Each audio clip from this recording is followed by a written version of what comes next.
Hello guys, जैसा कि आप सभी को पता है हमने accounts job commerce Haryana CET mains की एमसीक्यू सीरीज़ स्टार्ट कर रखी है और आज का हमारा टॉपिक है इनकम टैक्स। ये हमारी इनकम टैक्स की पहली वीडियो है। इकोनॉमिक्स की हम 3 वीडियो ऑलरेडी अपलोड कर चुके हैं। अगर आपने नहीं देखी तो आप देख सकते हैं। ये आपके लिए 100% यूज़फुल है और मेरे कहने का मतलब है आपके 50% क्वेश्चंस जो हैं वो इसी में से आएंगे। बहुत चांसेस हैं। आप इन वीडियोस को ज़रूर देखें और अच्छी लगे तो प्लीज़ लाइक एंड सब्सक्राइब भी करें। तो चलिए स्टार्ट करते हैं। आज का हमारा टॉपिक है इनकम टैक्स के एमसीक्यूज़ 1 बाय 1 हम इसमें हर टॉपिक को करेंगे डिडक्शन तक, जिससे कि आपको ये सारी चीज़ें याद हो जाएं। क्योंकि आपने थ्योरी तो ये पढ़ ली होगी, लेकिन फिर भी इनकम टैक्स एक ऐसा सब्जेक्ट है जिसमें हम सेक्शंस को भूल जाते हैं। तो चलिए स्टार्ट करते हैं। मैं डेली आपको 20 क्वेश्चंस कराऊंगी 10 मिनट्स में, जिससे आपकी टाइमिंग की सेविंग हो और आप क्वेश्चन ज़्यादा से ज़्यादा कर सको। क्योंकि ये एंड टाइम चल रहा है एग्ज़ाम का, सिर्फ 10 डेज़ बचे हैं। तो आप जितने ज़्यादा से ज़्यादा हो सके उतने क्या है आप अपनी एमसीक्यूज़ करो, रिवाइज़ करो। क्योंकि कॉमर्स का 70% आएगा। अगर आपका कॉमर्स सब्जेक्ट अच्छा करके जाते हो आप, तो आप बाकी सब्जेक्ट में 15-20 नंबर आराम से ले सकते हो और आपका स्कोर अच्छा हो सकता है। तो चलिए हमारा फर्स्ट क्वेश्चन है, house property hold by a political party. अगर कोई हाउस प्रॉपर्टी है जिसे होल्ड कर रखा है पॉलिटिकल पार्टी ने, तो वो क्या होगी? Fully taxable, partially taxable, exemptions allowed 50% of the annual value, fully exempt only for a stipulated period of time. तो option number E is correct, exempt only for a stipulated period of time as per section 30A। Question number 2, tax management is done. जो tax management है इसे हम कब बना दें? Before tax planning, after tax planning, middle of tax planning. तो option number A is right, before tax planning. जब हम टैक्स प्लानिंग कर रहे होते हैं उससे पहले हम टैक्स मैनेजमेंट की पूरी प्रोसेस को तैयार कर लेते हैं।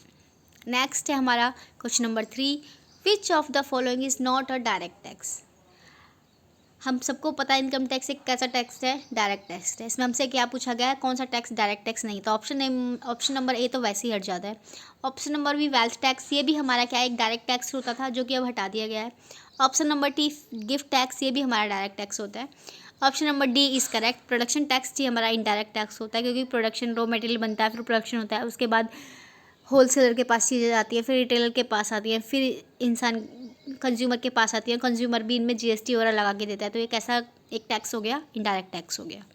नेक्स्ट है हमारा question number 4, tax dash is not valid. Tax planning is valid, हम जानते हैं। Tax management is valid, tax avoidance is also valid. Evasion जो होता है वो नॉन वैलिड होता है, क्योंकि ये कैसा होता है? ये इलीगल काम होता है। इसमें हम क्या करते हैं? अपने टैक्स को बचाने की कोशिश करते हैं। यानी आप इजीली लैंग्वेज में कह सकते हो टैक्स को चोरी करना क्या है? टैक्स इवाइजन है, जो कि क्या है? एक इलीगल काम है। इसलिए ये क्या है? वैलिड नहीं है। Question 5, as per the terminology defined by the income tax Act, the year in which income is earned is called dash and in which the year income is taxable is called. जिसमें हम earn करते हैं उसको हम क्या बोलते हैं? Previous year बोलते हैं। और जिसमें हम टैक्स पे करते हैं उसको हम क्या बोलते हैं? असेसमेंट ईयर बोलते हैं। इसका मतलब अगर हम करेंटली टैक्स पे कर रहे हैं तो कौन से ईयर का कर रहे हैं? प्रीवियस ईयर का कर रहे हैं। तो जो इनकम हमने कमाई थी वो प्रीवियस ईयर में कमाई थी। जो टैक्स पे हम कर रहे हैं असेसमेंट ईयर में कर रहे हैं। तो option number A is right. Next चलते हैं question number 6, as per section 288A of Income tax Act, the taxable income shall be rounded off to the dash nearest multiple of dash. तो इसका होगा 10 for the nearest divisible number. Option number C is right. अगर आपको description में बहुत deeply पढ़ना है तो आप इसको वीडियो को पॉज करके यहाँ पे पढ़ सकते हो। मैं आपको जल्दी जल्दी रिवीजन करा रही हूँ, इसलिए ज़्यादा टाइम नहीं लूँगी। Question number 7, who among the following is not included as person as per section 231 of Income tax Act. तो इस क्वेश्चन से आपको एक चीज़ याद होगी, जो पर्सन का सेक्शन है वो कौन सा है? 231। आपको पर्सन, असेसी, कंपनी, इनके कुछ के सेक्शन क्या है याद करके जाने होंगे, क्योंकि कुछ के आने के चांसेस होते हैं, बाकी चीज़ों के इतने जाने के चांसेस नहीं होते हैं। An individual being an NRI, a Hindu, H U F तो पर्सन होता है। एन एसोसिएशन ऑफ पर्सनस और body of individual weather incorporated और नॉट, एसोसिएशन भी हमारे क्या है? पर्सनस होते हैं। अ कंपनी भी पर्सन होती है। अ लोकल अथॉरिटी, ये भी हमारी क्या है? एक पर्सन होती है। लेकिन option number A is incorrect, जो इंडिविजुअल बीइंग एन एनआरआई होता है वो हमारा एक पर्सन नहीं होता है।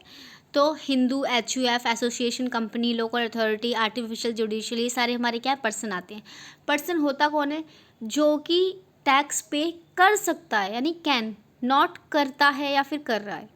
इन चीज़ों में याद रखना। असेसी कौन है? जो टैक्स पे करता है या जिसे टैक्स पे करना है। लेकिन पर्सन कौन है? जो कर सकता है, लेकिन अभी उसकी इनकी इतनी इनकम नहीं हुई है कि वो टैक्स पे करता हो या करे।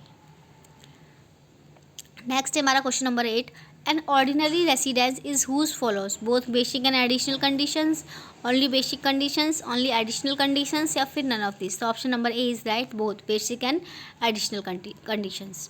Question number 9, in which date the income tax act in enforced in India. तो option number C is right, 1/4/1962.